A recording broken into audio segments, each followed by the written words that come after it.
जीवन्मुक्तिप्रदं देवं क्षमापूर्णं जगद्गुरुं वन्दे परमहंसाख्यं नित्यानन्दाय स्वागतम्। आनन्दानुभवास्वादं सर्वरोगनिवारकं वन्दे पापविनाशक्तं नित्यानन्दाय स्वागतम्।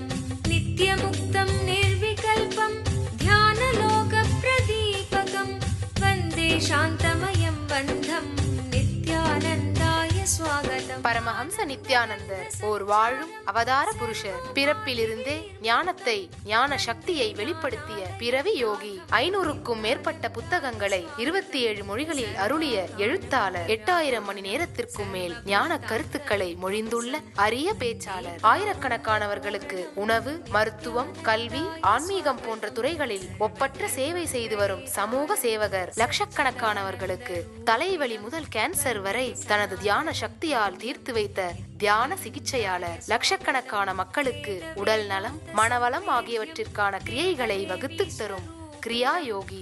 கோடிக்கணக்கான மக்களுக்கு வாழ்வியல் பிரச்சனைகளுக்கான தீர்வுகளை தந்த வாழும் ஞானி.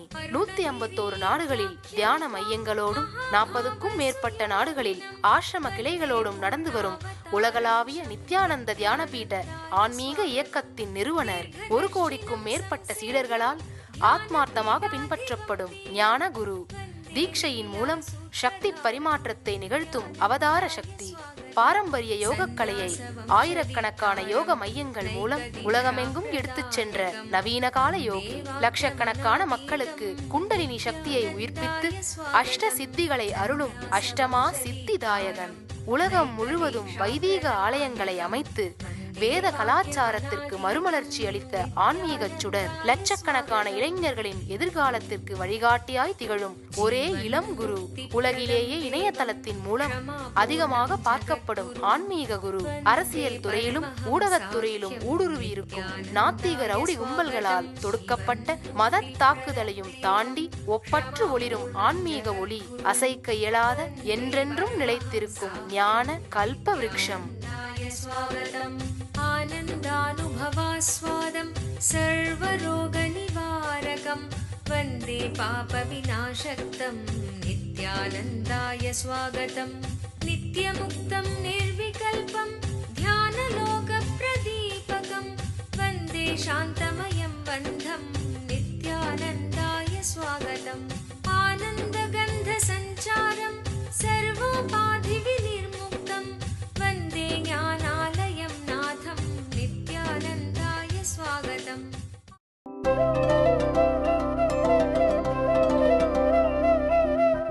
ஸ்ரீகிருஷ்ணர் அர்ஜுனனுக்காக தன்னுடைய திருவாய் மலர்ந்து அருளுகின்றார். திருவாய் மலர்ந்து அருளிய பின்பும் அர்ஜுனன் எதிர்கேள்வி கேட்கின்றான். அர்ஜுனன் மீண்டும் தன்னுடைய பட்டறிவாய் மாறாத பகுத்தறிவை வைத்து வாதங்களை முன்வைக்கின்றான். பழைய குருடி கதவை திரடின்னு தமிழ்ல ஒரு பழமொழி சொல்லுவோம். கடந்த ஸ்லோகத்தில்தான் எம்பெருமான் தெளிவாக சொல்லுகின்றார், அர்ஜுனா, இது அலித்தன்மையை விட மோசமானது. வேண்டாம் இந்த எண்ணம். எழுந்திரு, தைரியத்தோடு போரை துவங்கு.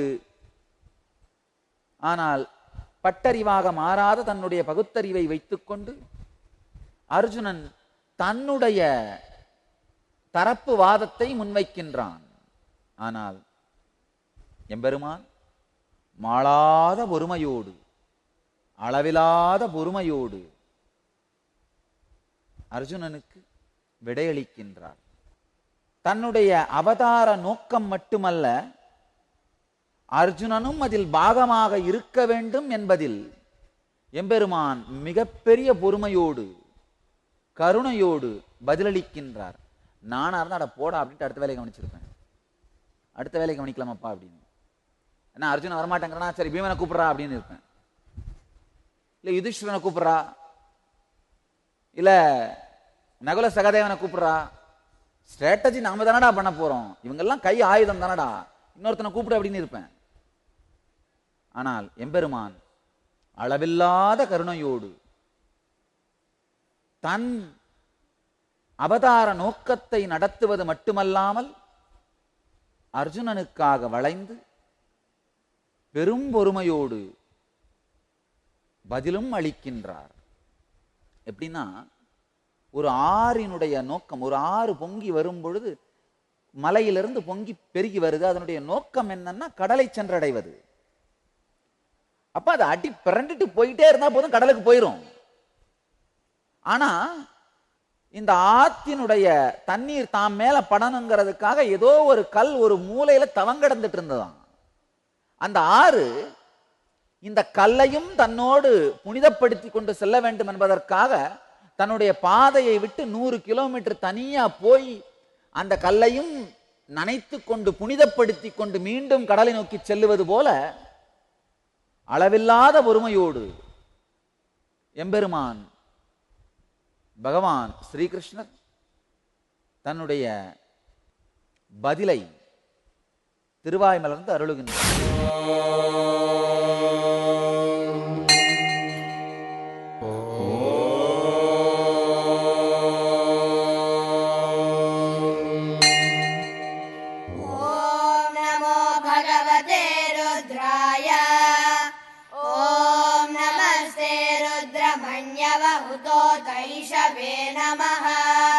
नमस्ते अस्तु धन्वने बाहुभ्यामुतते नमः।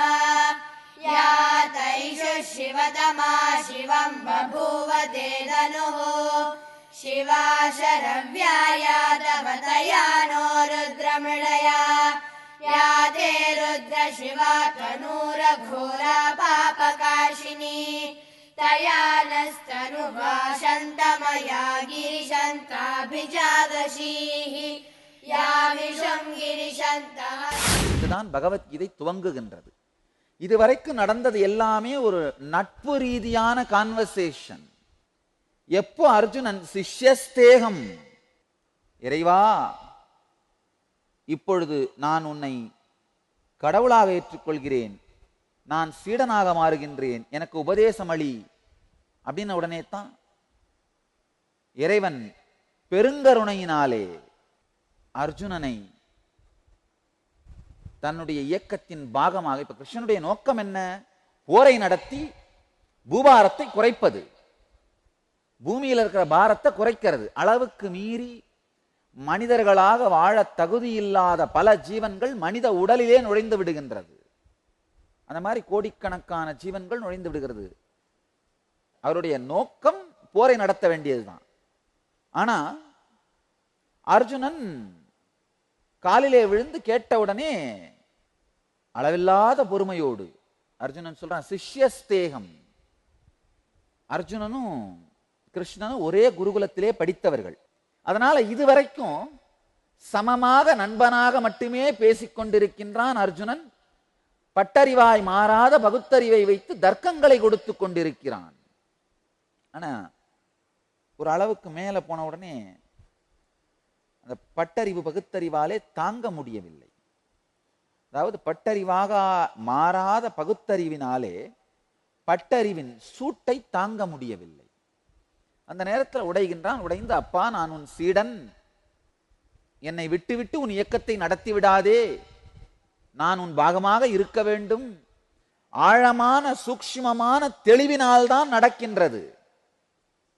ஆனா அர்ஜுனன் சிஷ்யஸ்தேகம்னு சொல்றான்.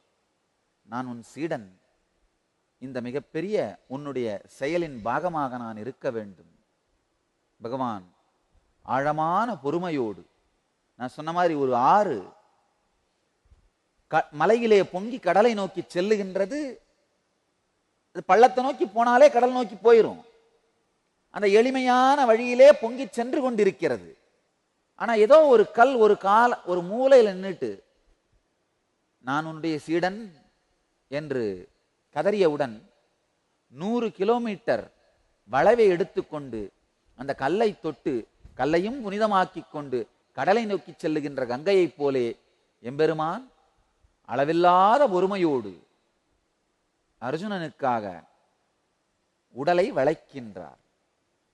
விழுந்து, சிஷ்யஸ்தேகம், நான் உன்னுடைய சீடனாக நிற்கின்றேன், காலிலே விழுகிந்து மண்டியிட்டு கண்களிலே தாரை தாரையாக நீர் சொரிய, சிஷ்யஸ்தேகம், நான் உன் சீடன், இதுவரைக்கும் உன்னுடைய நண்பனாக நின்று கொண்டு சரிசமமாக பேசிக் கொண்டிருந்தேன், நான் உன்னுடைய சீடன், என்னை விட்டு உன் இயக்கத்தை நடத்தி விடாதே. கண்களிலே நெஞ்சு இதயம் கரைந்து கண்கள் வழியா வந்ததான், கண்ணீர் வரவில்லையா, இதயம் கரைந்து கண்கள் வழியா வந்ததான். எம்பெருமான் குனிந்து அர்ஜுனனுடைய முகவாய் கட்டையை தாங்குகின்றார். அது அர்ஜுனனுக்கும் கிருஷ்ணனுக்கும் நடுவில் ரொம்ப ஆழமான இனிமையான உறவு இருந்தது. அதனால வலது கையாலே முகவாய் கட்டையை தாங்கி இடது கையை தோளிலே சார்த்தி தூக்கி பிடிக்கிறார். கவலைப்படாதே, உன்னை விட்டு நான் என் ஏக்கத்தை நடத்திவிட மாட்டேன், போருக்கு தயாராகு. சிஷ்யஸ்தேகம் சாதிமாம் துவாம் பிரபன்னம், இரக்கம் எனும் நோய் தனது வலிய ஆற்றலால் எனது இயற்கை இயல்பை வெற்றி கொண்டு விட்டது.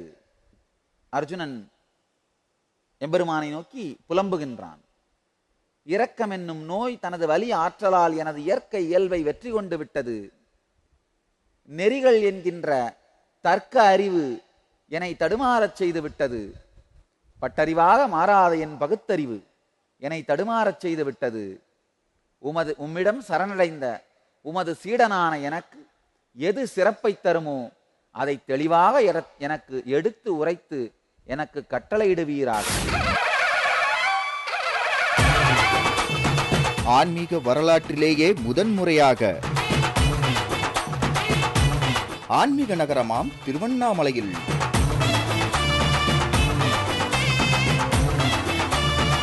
லட்சக்கணக்கான பக்தர்கள் பக்தியோடு கலந்து கொண்ட வாழும் அவதார புருஷரான பரமாம்ச நித்யானந்தரின் 35வது அவதார பெருநாள் விழா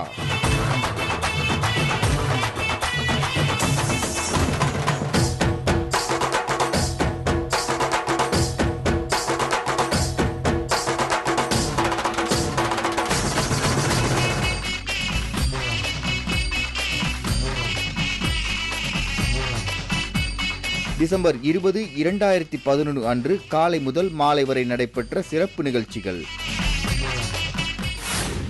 எம்பெருமான் அதீத வாஞ்சையோடு அர்ஜுனனின் முகவாய்க்கட்டையை தூக்கி தன்னுடைய இடது கையை தோள் மேலிட்டு ஆழமான கருணையோடு பார்க்கின்றார்.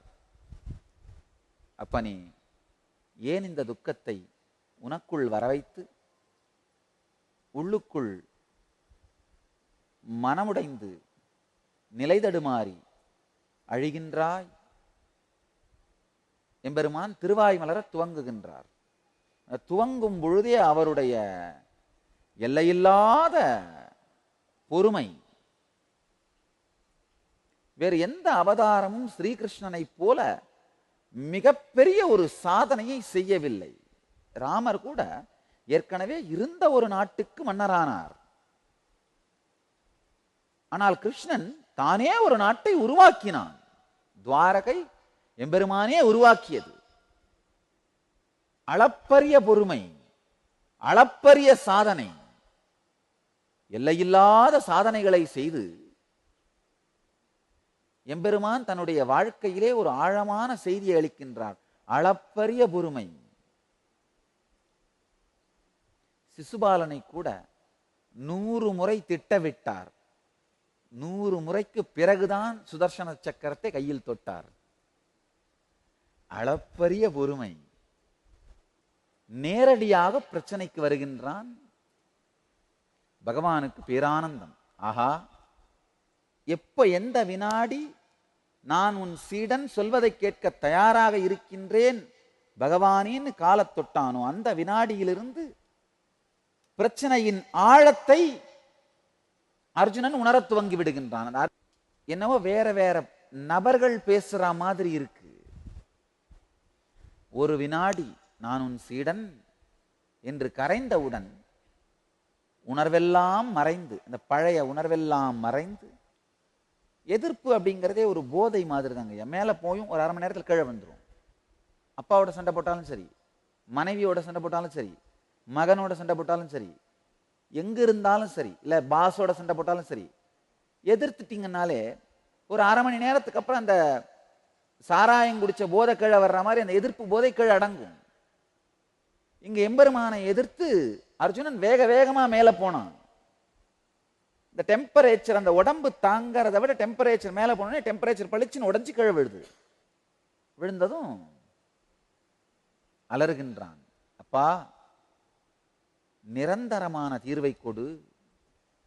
பணிவு வருமானால் தவறான வரத்தை கேட்க முயற்சித்தாலும் தானாவே சரியான வரத்தை கேட்டுருவீங்க. அகங்காரம் இருக்குமானால் சரியான வரத்தை கேட்டு தவம் பண்ணாலும் எப்படியாவது நாக்கு பிறறியாவது தவறான வரத்தை வாங்கிருவீங்க. பக்தி இருக்குமானால் புரியாது கேட்க போனாலும் சரியான வரமாக உணர்வே தன்னை மாற்றிவிடும். இங்க அர்ஜுனன் பெரிய பக்தியினாலே சிஷ்யஸ்தேகம், நான் உன் சீடன், சொல்வதை கேட்க தயாராக இருக்கின்றேன் எம்பெருமானே, திருவாய் மலர்ந்தருளுங்கள். கேட்ட உடனேயே அடுத்த ஸ்லோகத்திலே அவன் போர் செய்வதா இல்லையா, நாடு நமதா இல்லையா, வெற்றி அடைவோமா இல்லையா என்கின்ற கேள்வியை விட்டுவிட்டு அரசு ஆக இருந்த போதும் இப்பொழுதும் இருவேளையும் எனக்குள் எப்பொழுதும் இருக்கின்ற துக்கத்தை உடை, ஒருவேளை அரசு மீண்டும் வந்தாலும் இந்த துக்கம் போகவில்லை என்றால் அரசிருந்து புண்ணியம் இல்லை. தமிழ்ல ஒரு அழகான வார்த்தை உண்டு, தடுத்தாட்கொள்ளல். சம்ஸ்கிருதத்துல உச்சோஷணம் இந்திரியானாம் சோகம் யத் அனுபத்யாத், புலன்களையெல்லாம் வாடிப்போகின்ற அளவிற்கு செய்கின்ற ஆழமான துக்கத்திற்கு ஆளாக்கிய நிலையிலே, ஆள்பட்ட நிலையிலே வாடுகின்ற இந்த சீடனை, பக்தனை தூக்கி நிறுத்துகின்ற செயல் தடுத்தாட்கொள். வாழும் ஞானி பரமஹம்ச நித்யானந்தர் வழங்கும் கல்பத்தரு முழுநாள் தியான அனுபவ முகாம். கல்பத்தருவில் நீங்கள் பெறும் மனவளம், தீட்சையினால் உயிர்ப்பிக்கப்படும் குண்டலினி சக்தியின் அளப்பரிய ஆற்றலால் உலக அளவில் மனிதர்களை தாக்கும் மனோரீதியான நோய்களான மன அழுத்தம், மனச்சோர்வு, தூக்கமின்மை, பயம் மற்றும் பயத்தாக்குதல் ஆகிய பிரச்சனைகள் 100% குணமடைகிறது என்பது மருத்துவ ரீதியாக நிரூபிக்கப்பட்டுள்ளது. கல்பத்தரு தியான முகாமில் இந்த அதிசயத்தின் ஆழமான அனுபவத்துளி உங்களுக்குள்ளும் நிகழ்கின்றது. இந்த பலன்களை நேரடியாக பெற கல்பத்தரு தியான முகாமில் சந்திப்போம்.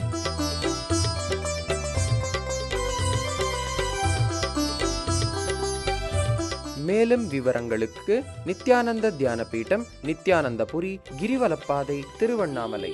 தொலைபேசி எண்கள் 7200003311, 7200003322, www.nityananda.org.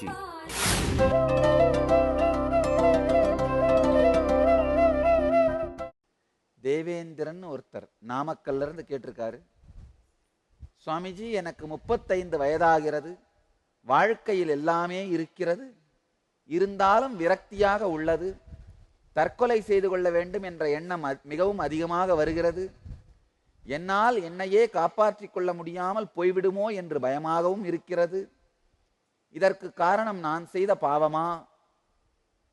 செய்த பாவம் இல்லைங்க தேவேந்திரன், செய்கின்ற பாவம். செய்த பாவம் இல்ல, செய்கின்ற பாவம். இப்பொழுதும் உங்களுடைய வாழ்க்கையில் இந்த தற்கொலை எண்ணத்தை அழிக்காமல் வளரவிட்டு கொண்டு நீங்கள் செய்து கொண்டிருக்கின்ற பாவம். இந்த தற்கொலை பண்ணிக்கிறேன்னு மட்டும் யாராவது என்கிட்ட வந்து சொன்னா எனக்கு என்ன பண்றதுனே தெரியறது இல்லை. சரி, அதையாவது பண்ணி தொலைக்க வேண்டியதுதானே. அதுலயும் வெற்றி அடையறது இல்லை. ஒருத்தர் என்கிட்ட வந்து சொன்னாரு, சாமி என் வாழ்க்கையில நான் பண்ணதெல்லாமே தோல்வி, 3 தரம் தற்கொலைக்கு முயற்சி பண்ணேன் சாமி. நான் சொன்னேன், அதையும் உருப்படியா பண்ணலையா? அதையாவது உருப்படியா பண்ணிருக்கலாம்ல. எதுலயும் உருப்படி இல்லை. என்ன பண்றது? முதல்ல ஆழ்ந்து பாருங்கள், இந்த பச்சாதாபம் அப்படிங்கிறது கருணையை உங்களுக்கு பெறக்கூடிய, நீங்கள் கருணையை பெற்றுக்கொள்ளக்கூடிய உணர்வு கிடையாது. பச்சாதாபம் அப்படிங்கிறது கிரிமினல் குற்றம். எங்கிட்ட இருந்து கருணையையோ பச்சாதாபத்தையோ எதிர்பார்த்து உங்கள் மீது சுயல் பச்சாதாபத்தை வெளியில காட்டாதீங்க. பெரிய பிரச்சனை என்னன்னா, இந்த மாதிரி நீங்க யார்கிட்ட போய் புலம்பனாலும் அவங்க உங்களுக்கு என்ன பண்ணியிருப்பாங்க, இல்ல இல்லப்பா அப்படிலாம் செய்யாத, ஆறுதல் எல்லாம் சொல்ல முயற்சித்திருப்பார்கள். இந்த ஆறுதல் சொல்றது அப்படிங்கிறதே பல பேருடைய அட்டென்ஷனை உங்களுக்கு எடுத்து வந்து கொடுக்கும். இந்த அட்டென்ஷனை மற்றவங்க கிட்ட வாங்கிறதுக்காகவே இந்த சுய பச்சாதாபத்தை ஏற்படுத்திக்கிறது. இது ஒரு மோசமான மன அமைப்பு. நல்லா ஆழமா புரிஞ்சுக்குங்க. வாழ்க்கையில எல்லாமே இருக்கு, இருந்தாலும் விரக்தியா இருக்கு. தற்கொலை செய்து கொள்ள வேண்டும் என்கின்ற எண்ணம் அதிகமாக வருகிறது. ஒரு சின்ன கதை. ஒரு அரசன் இதே மாதிரி தான், சின்ன வயசுலேயே அரசன் ஆயிட்டான். 35 வயசு தான். வாழ்க்கையில எல்லாமே அவனுக்கு இருக்கு. ஆனா திடீர்னு ஒரு டிப்ரெஷன், விரக்தி, செத்து போயிடலாமோன்னு நினைச்சிட்டு இருந்தான். அவனுக்கு ஒரு புத்திசாலியான மந்திரி இருந்தான். அவன் இதை கேள்விப்பட்டு அரசனுக்கு சொல்றான், அரசே அரசே, இந்த ஊருக்கு வெளியில ஒரு பெரிய ஆலமரத்துக்கு கீழே ஒரு சன்னியாசி வந்து உட்கார்ந்து இருக்காரு. அவர்கிட்ட போய் பேசி பாருங்க, ஒருவேளை அவர் உங்களுக்கு தீர்வு கொடுத்தாலும் கொடுப்பாரு. எப்படியும் சாகிறதுன்னு முடிவு பண்ணிட்டீங்க, அதுக்கு முன்னாடி ஒரே ஒருத்தர் அவரை போய் பார்த்துடலாமே. அரசனுக்கு சரி செஞ்சுதான் பார்ப்போமேன்னு தோணுச்சு. சாகிறதுன்னு மட்டும் முடிவு பண்ணிட்டீங்கன்னா என்னெல்லாம் முடியுமோ ஒரு தடவை முயற்சி பண்ணி பார்த்துருவீங்க. இந்த அரசன் இந்த சாமி கிட்ட போறான். சாமி சாமி, எனக்கு எல்லாமே இருக்கு, அரச சுகபோகம் எல்லாமே இருக்கு, இருந்தாலும் வாழ்க்கையில ஒரு வெறுமையா இருக்கு, செத்து போயிடலான்னு நினைக்கிறேன். இந்த சன்னியாசி மகான் அப்படியே மெதுவா பொறுமையா இந்த அரசனுடைய கண்ணுக்குள்ள ஆழமா பார்க்கறாரு. பார்த்துட்டு, சரி நாளைக்கு உன்னுடைய மொத்த பொக்கிஷத்தையும் வைரக்கற்களா மாத்தி, உன் மொத்த சொத்தையும் வைரமா மாத்தி ஒரு மூட்டை கட்டி எடுத்துட்டு வா. அதுக்கப்புறமா நான் உன்னுடைய பிரச்சனைக்கு விடை சொல்றேன். கேட்ட உடனே அரசனுக்கு அடி வயித்துல பக்குன்னு அடிச்சுது. ஒருவேளை இவன் போலிச்சாமியாரா இருப்பானா? வந்த உடனே என் மொத்த சொத்தையும் எடுத்துட்டு வர சொல்றானே. ஆனா இந்த சன்னியாசி, இளம் வயது சன்னியாசி, ஆலமரத்தின் கீழே ஆனந்தம் அமர்ந்திருக்கார்.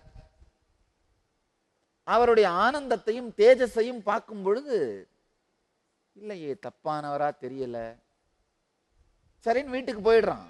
அரண்மனையில போய் படுத்து ராத்திரிலாம் தூங்க முயற்சி பண்றான், தூங்க முடியல, புரண்டு புரண்டு பார்க்கறான். அன்னைக்கு பார்த்த அந்த சன்னியாசி, அவருடைய நினைவே மனசுல இருக்கு.